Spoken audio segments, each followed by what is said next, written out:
ભરૂચના જાડેશ્વર વિસ્તારમાં આવેલી 110 સોસાયટીઓના બનેલી અરુણોદય વસ્તી દ્વારા એનકે પેટ્રોલ પંપ પાછળના મેદાનમાં એક વિરાટ હિન્દુ સંમેલનનું આયોજન કરવામાં આવ્યું હતું। આ સંમેલનમાં અંદાજિત 2400 થી વધુ હિન્દુ ભાઈઓ બહેનો અને બાળકોએ ઉત્સાહભેર ભાગ લીધો હતો। નર્મદા સંસ્કૃત પાઠશાળાના ભૂદેવો દ્વારા કરવામાં આવેલ વૈદિક મંત્રોચ્ચારથી કાર્યક્રમનો પ્રારંભ થયો હતો, જેનાથી સમગ્ર વાતાવરણ પવિત્ર બની ગયું હતું। સંમેલન દરમિયાન સામાજિક જાગૃતિ અને કલાના સમન્વય સમાન વિવિધ કાર્યક્રમો રજૂ કરવામાં આવ્યા હતા, જેમાં યોગ, ભરતનાટ્યમ, શિવ તાંડવ સ્તોત્ર, તલવારબાજી અને ભક્તિ દેશભક્તિના ગીતોની સાંસ્કૃતિક પ્રસ્તુતિ કરવામાં આવી હતી। આ તકે પર્યાવરણ જાગૃતિ માટે કાર્યરત સ્વયંસેવકો, સફાઈ કર્મીઓ અને વસ્તીના તેજસ્વી બાળકોનું વિશેષ સન્માન કરવામાં આવ્યું હતું। ઉપસ્થિત વક્તાઓએ કુટુંબ પ્રબોધન, સામાજિક સમરસતા, પર્યાવરણ રક્ષણ અને નાગરિક કર્તવ્ય પર ભાર મૂક્યો હતો। સ્વના જાગરણ થકી સમર્થ ભારતનું નિર્માણ શક્ય છે તેવો સૂર વ્યક્ત કરવામાં આવ્યો હતો। રાષ્ટ્ર સામેના વર્તમાન અને ભવિષ્યના પડકારોને સંગઠિત હિન્દુ શક્તિ દ્વારા પરાસ્ત કરવાનો સામૂહિક સંકલ્પ લેવાયો હતો। તે ઉપરાંત વિશેષ આયોજન રૂપે સંમેલનના આગલા દિવસે યુવાનો દ્વારા ભવ્ય બાઇક રેલી અને કાર્યક્રમના દિવસે વહેલી સવારે પ્રભાત ફેરી કાઢવામાં આવી હતી। સમગ્ર કાર્યક્રમમાં નરેશભાઈ પટેલ સહિતના વિસ્તારના શ્રેષ્ઠીઓનો આર્થિક સહયોગ સાંપડ્યો હતો। અરુણોદય વસ્તી વિરાટ હિન્દુ સંમેલન સમિતિના સદસ્યોની જહેમતથી આ કાર્યક્રમ સફળ રહ્યો હતો, જેણે આગામી સમયમાં સમાજમાં રચનાત્મક કાર્યો કરવા માટે મજબૂત પાયો નાખ્યો છે। કાર્યક્રમના અંતે ભારત માતાની આરતી, વંદે માતરમ, રાષ્ટ્રીય ગીતના ગાન બાદ હજારો ભાવિકોએ સમાનતાના ભાવ સાથે સમૂહમાં ભોજન પ્રસાદ લીધો હતો।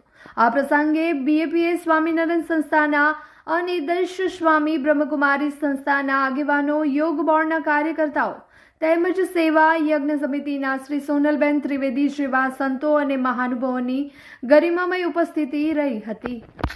જ્યાં કોઈ પંથ નહીં, જ્યાં કોઈ જ્ઞાતિના ભેદભાવ નહીં, જાતિના, વર્ણના, ઉંમરના ભેદભાવ નહીં, પરંતુ સામાજિક સમરસતાને ઋગ્વેદમાં જેમ કીધું છે, સંગચ્છત્વમ સંવદત્વમ સમાનીવ આકૃતિ, કે આપણે બધા સાથે વિકાસ કરીએ, આપણા સૌનો સાથે ઉત્કર્ષ થાય। શરૂઆતમાં પણ જે મેં પ્રાર્થનાનું ગાન કર્યું, ઓમ સહના ભવતુ સહનો ભુનક્તુ, એ પણ ઉપનિષદનો આ મંત્ર એ સમાન ઉત્કર્ષ, સામાજિક સમરસતાનો જ સંદેશ આપી રહ્યો છે।